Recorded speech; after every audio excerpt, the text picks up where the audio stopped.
bagage fait partie des outils qui sont mis en place par la Fédération nationale des chasseurs pour mieux connaître les espèces. C'est-à-dire mieux les gérer, améliorer leurs connaissances en vue d'une meilleure gestion et d'assurer une chasse durable de ces espèces. Là, les filets, les 3 lignes de 3 filets sont orientées perpendiculaires au nord-est, qui est l'axe de la migration. L'alouette, c'est vraiment une espèce assez sensible aux conditions météo. Elle est très exigeante dans le sens où si on n'a pas toutes les bonnes conditions réunies, c'est-à-dire le ciel clair avec la lune, les vents de nord-est, il suffit d'un peu de brouillard, des vents contraires, même faibles, et l'alouette ne migre pas la nuit.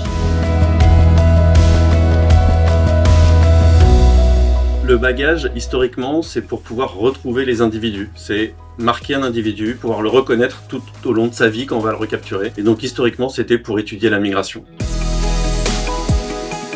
Aujourd'hui, on connaît quasiment l'ensemble des zones d'hivernage et zones de reproduction de toutes les espèces européennes et même à travers le monde, on a une connaissance très très large.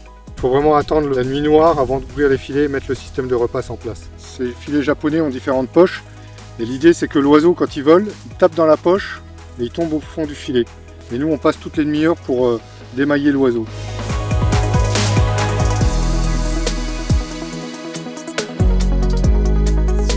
Je vais installer le dispositif de repasse.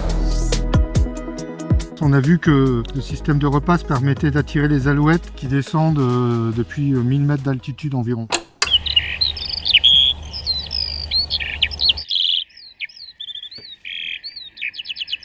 Donc là, on n'a plus qu'à croiser les doigts. Et on reviendra dans une demi-heure pour relever le filet.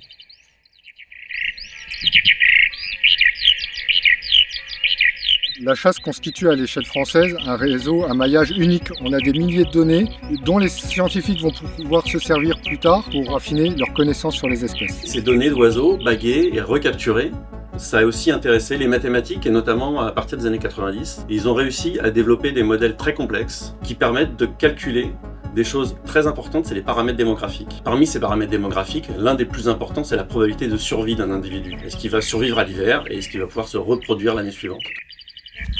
Tout calme comme oiseau.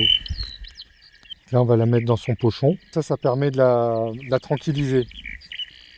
Elles arrivent d'Allemagne, principalement, quand elles ont dû traverser la Biélorussie, la Pologne. Elles vont passer par chez nous pour aller vers le sud-ouest de la France et après passer les Pyrénées pour aller en Espagne et pour certaines jusqu'en Afrique du Nord. Cette migration, c'est quelque chose d'assez complexe pour les oiseaux. Ils vont avoir des grands voyages et des haltes migratoires, c'est-à-dire des endroits où ils vont avoir besoin de s'arrêter pendant une semaine à 15 jours pour restaurer leur réserve énergétique pour repartir. Donc ces haltes migratoires, c'est des zones qui sont primordiales pour la conservation des espèces, qui sont très étudiées. Il y a énormément de sites en France sur lesquels il y a des grandes stations de bagages pour étudier quand est-ce que les oiseaux passent, et quand ils passent, combien de temps ils s'y arrêtent. C'est des informations qui sont primordiales pour réussir à bien choisir les zones, prioriser les zones de protection. Donc je lui souffle sur un peu plus haut que le bréchet pour voir la réserve adipeuse, c'est-à-dire la réserve de graisse qu'elle fait pour partir en migration. C'est un peu son carburant pour partir en migration. Adip 2. L'échelle va de 1 à 4. On va lui mesurer la longueur de l'aile. Ce sont des mesures biométriques obligatoires dans le cadre du protocole. Donc 114,5. La longueur du tarse nous donne son état physiologique à la naissance. Un grand tarse signifie qu'elle est née dans de bonnes conditions de croissance. Donc 24,02. On va terminer par la mesure de la masse. Et là on va la relâcher.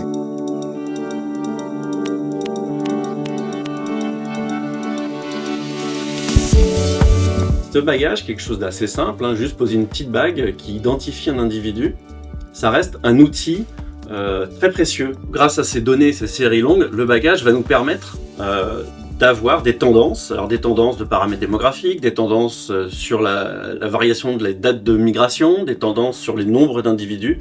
Et ça, c'est quelque chose de très enthousiasmant pour le suivi à très long terme de notre biodiversité et de leur réponse aux changements globaux.